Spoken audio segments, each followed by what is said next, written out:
por el propio Papa es que la falta de vigor físico y espiritual, ¿no? Llevan a él a tomar una decisión con absoluta libertad y es la de la dimisión. Hasta el 28 de febrero a las 8 de la noche, él va a ser el Papa, va a continuar con sus actividades normales y de ahí se declara sede vacante y el camarlengo, que no estoy seguro quién es en este momento. El camarlengo no es el colegio cardenalicio, ¿no?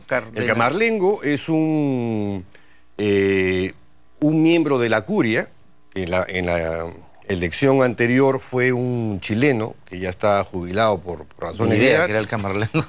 Y en esta oportunidad alguien me ha dicho que es Bertone, yo no estoy seguro de quién sea. Que es este personaje que está detrás. Él es el que convoca al cónclave, creo, y al final él es el que dice la famosa frase Habemus Papam cuando sale la fumata blanca, ¿no? Ya. Pero entonces, la pregunta es, ¿tú crees esa versión o crees que pueden haber otro tipo de elementos yo creo que acompañan? Dentro del texto del comunicado de Ratzinger está lo de la salud física, las razones de salud, la energía, la vitalidad, el vigor, etc., ¿no? Estamos frente a un papa que tiene problemas en la cadera, de artrosis, no ve por un ojo, tiene hipertensión, lo ves que anda con un bastón, ¿no? Es un papa viejo, achacoso, pero que a la vez ha tenido unos problemas que no ha tenido ninguno de los anteriores. Es más, el que le endosa esos problemas es el anterior papa, Juan Pablo II.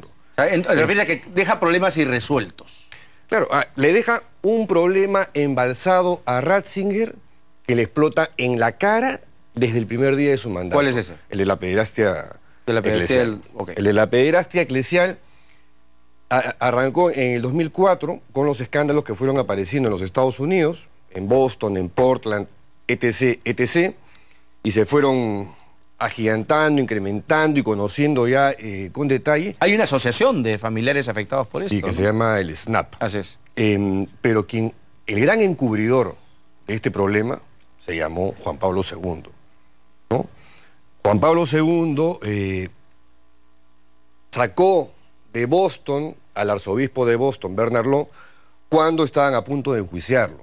Bernard Law, en complicidad con las autoridades vaticanas, había trasladado a un sinnúmero de sacerdotes, autoridades, jerarcas de la iglesia que habían abusado de niños, trasladándolos a otros países o a otros estados para que la justicia no llegue a ellos. Incluso a Bernard Law se lo lleva a Vaticano, donde tiene inmunidad diplomática y está hasta el día de hoy, ¿no? Gozando de esa inmunidad.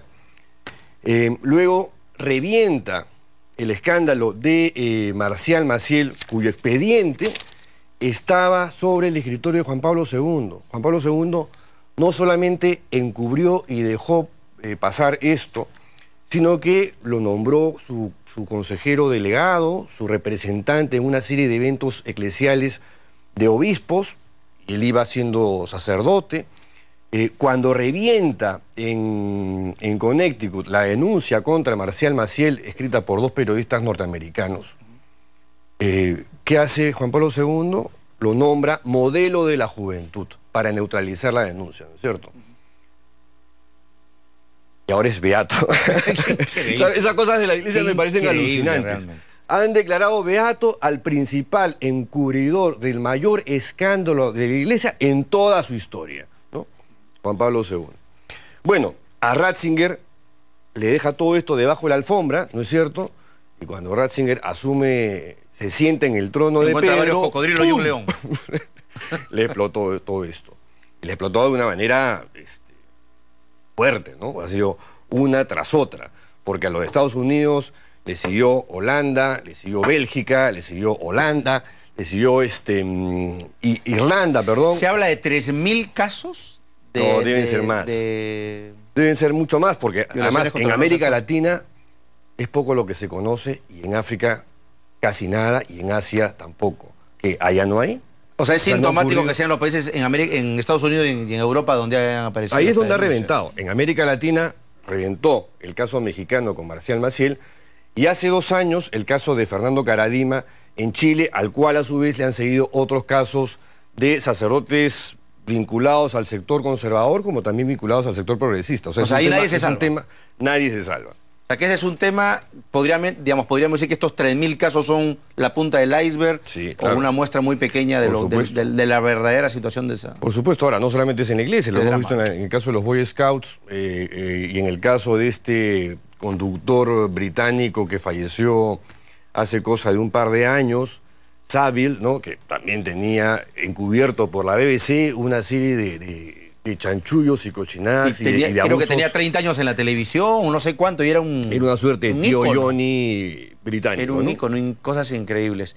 Ahora, así como los casos de estos casos de delito contra el honor sexual que ya han sido denunciados, también a propósito de este robo de documentos del... Bueno, ese es el otro gran tema, ¿no? Del tema, caso de corrupción. El famoso Vatilix, donde hubo una fuga de documentos en el que tú percibías, además de los problemas de la pederastia, problemas de luchas intestinas por controlar el poder, documentos que incriminaban a Bertone, documentos que hablaban sobre evasión fiscal, donde habían temas hasta de lavado de dinero, de mafias, cosas rarísimas. En bancos controlados por el Vaticano. Obviamente, sí, estamos hablando del IOR, que es el Instituto para las Obras Religiosas, que es el equivalente al Banco Vaticano, donde sacaron a este señor Gotti, que era el presidente, de una manera súper rara, y nada, todo esto se evidenció.